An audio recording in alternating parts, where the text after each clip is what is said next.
부산 안성교회 오늘의 밥 시간입니다. 10월 11일 금요일 오늘의 밥은 열왕기하 22장 1절로 13절 말씀입니다. 요시야가 왕위에 오를 때에 나이가 8세라.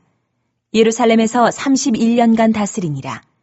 그의 어머니의 이름은 여디다요 보스갓 아다야의 딸이더라.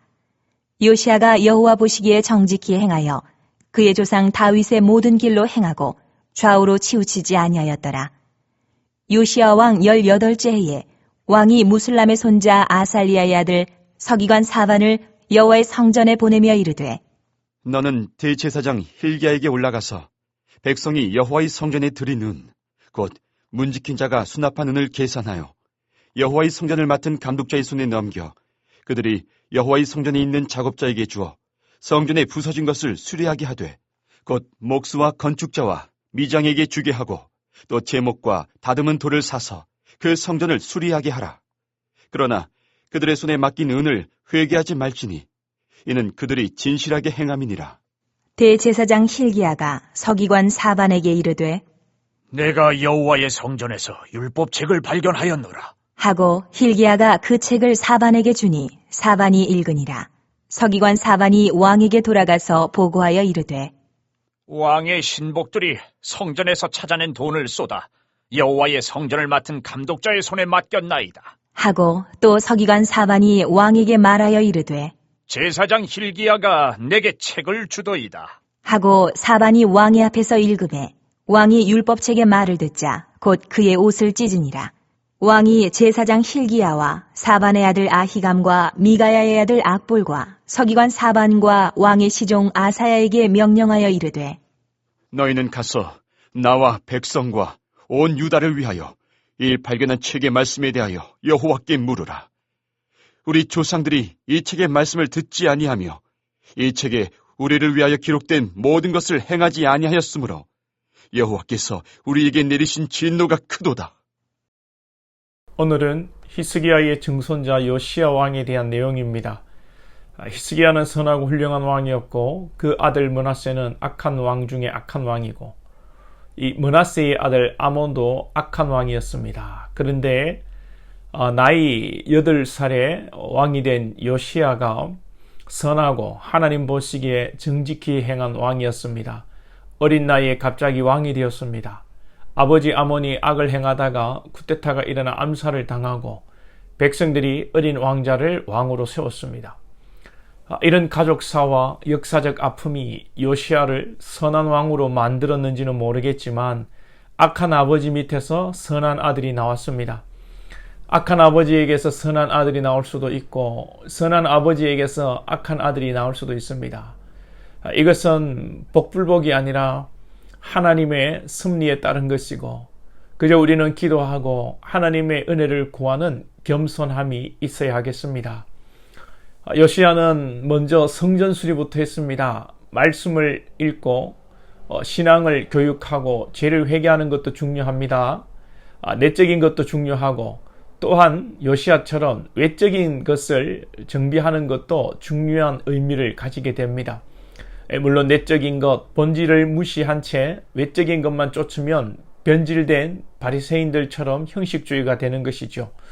어떤 사람들은 눈에 보이는 것에만 신경을 쓴 나머지 본질을 잊어버리고 어떤 이들은 본질이 중요하다고 하면서 형식을 무시하며 질서를 무너뜨리는 과오를 범하기도 하며 서로 양극단의 이런 모습을 보이기도 합니다. 우리는 내적인 것, 본질적인 것과 외적인 것, 형식도 우리가 무시하지 않고 균형을 잘 맞춰야 하겠습니다. 요시야는 이를 위해서 제일 먼저 성전을 이제 청소하고 정비하는 일을 한 것입니다. 성전을 청소하다가 발견한 것이 율법책입니다. 할아버지 므낫세와 아버지 아몬의 시대에 이 율법책을 성전 어딘가에 두고 방치하며 찾지도 않았다는 것이죠. 잠언 29장 18절에 묵시가 없으면 백성이 방자히 행하거니와 율법을 지키는 자는 복이 있느니라 하였습니다. 묵시는 기본적으로 말씀입니다. 말씀을 읽고 깨닫거나 말씀을 풀어 설교할 때 듣고 깨닫지 못하면 방자히 행하게 되는 것입니다. 방자히 행한다는 것은 히브리 원뜻이 풀어놓다, 떠나게 되다, 이런 의미가 있습니다. 아무리 신앙생활을 한다고 하여도 예배당을 출입하여도 말씀을 듣지 않고 깨닫지 못하는 자는 풀어놓은 것처럼 마음대로 돌아다니고 질서가 없고 하나님을 떠난 삶을 산다는 것입니다. 여태 남유다는 히스기야 이후로 하나님의 율법책을 성전에 어디에 방치하고 찾지도 않았기 때문에 히스기야 다음 때부터 이 풀어놓은 짐승처럼 왕들이 제멋대로 살았던 것입니다. 신앙생활의 시작과 영혼 회복은 바로 말씀으로부터 시작되는 것입니다. 말씀이 없는 신앙은 종교이고 그냥 교회의 뜰만 밟고 다니는 것입니다. 여러분들에게 하나님의 말씀이 있고 여러분들이 또 말씀을 먹고 말씀을 묵상하시기 바랍니다. 설교 시간만이 아니라 큐티로 하시고 성경도 많이 읽어야 하겠습니다만 묵상도 하십시오. 소가 되새김질 하듯이 말씀을 읽고 또 듣고 다시 한번 그것을 반복적으로 생각해보고 묵상하는 것이죠. 말씀이 들어가야 회개가 나오고 하나님 앞에서 나 자신이 어떤 존재인지를 깨닫게 되고 또 하나님의 나라를 위해서 어떻게 살아갈지를 고민하게 되는 것입니다.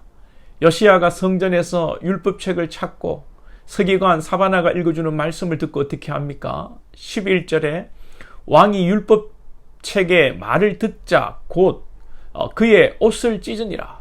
옷을 찢는다는 의미를 아시지요? 회개와 애통의 의미입니다. 자신의 죄로 인하여 어찌하면 좋을지 몰라 고통스러워하는 표현이 옷을 찢는 것입니다. 심령이 가난한 자라는 것의 구약적 표현일 것입니다. 13절 중간에 보니 여호와께 물어라. 우리 조상들이 이 책의 말씀을 듣지 아니하며 이 책에 우리를 위하여 기록된 모든 것을 행하지 아니하였으므로 여호와께서 우리에게 내리신 진노가 크도다. 깨달은 자의 자세는 자기 탓을 하는 것입니다. 요시야가 조상들이 하나님의 말씀을 듣지 않았다, 이 조상 탓을 하는 것이 아니라 또 지금 우리가 그대로 이 말씀대로 행하지 않으므로 우리에게 내리신 진노가 크다는 것입니다. 앞으로 클 것이다가 아니라 앞으로 망한다가 아니라 이미 진노가 임했고 망했다는 것입니다. 사태를 제대로 파악한 것입니다. 우리는 사랑의 하나님으로 모든 것을 퉁치고 용서받고 잘될 거라는 이 망상과 인간 중심의 막연한 긍정주의를 배격하고 죄의 결과에 대한 두려움과 하나님의 진노에 대한 애통함이 있어야 합니다. 분명히 하나님의 뜻대로 이루어지고 하나님께서 우리를 지키시고 선하신 뜻대로 우리에게 복 주실 것인데 우리가 죄에 대해 애통해야 하고 우리 삶을 하나님 앞에 자복하는 것은 별개의 문제입니다. 죄인은 재판장 앞에 인애와 자비를 구해야 하는 것입니다. 오늘 우리 삶을 말씀에 비추어 죄를 깨닫는 은혜와 통회와 자복이 있기를 축복합니다.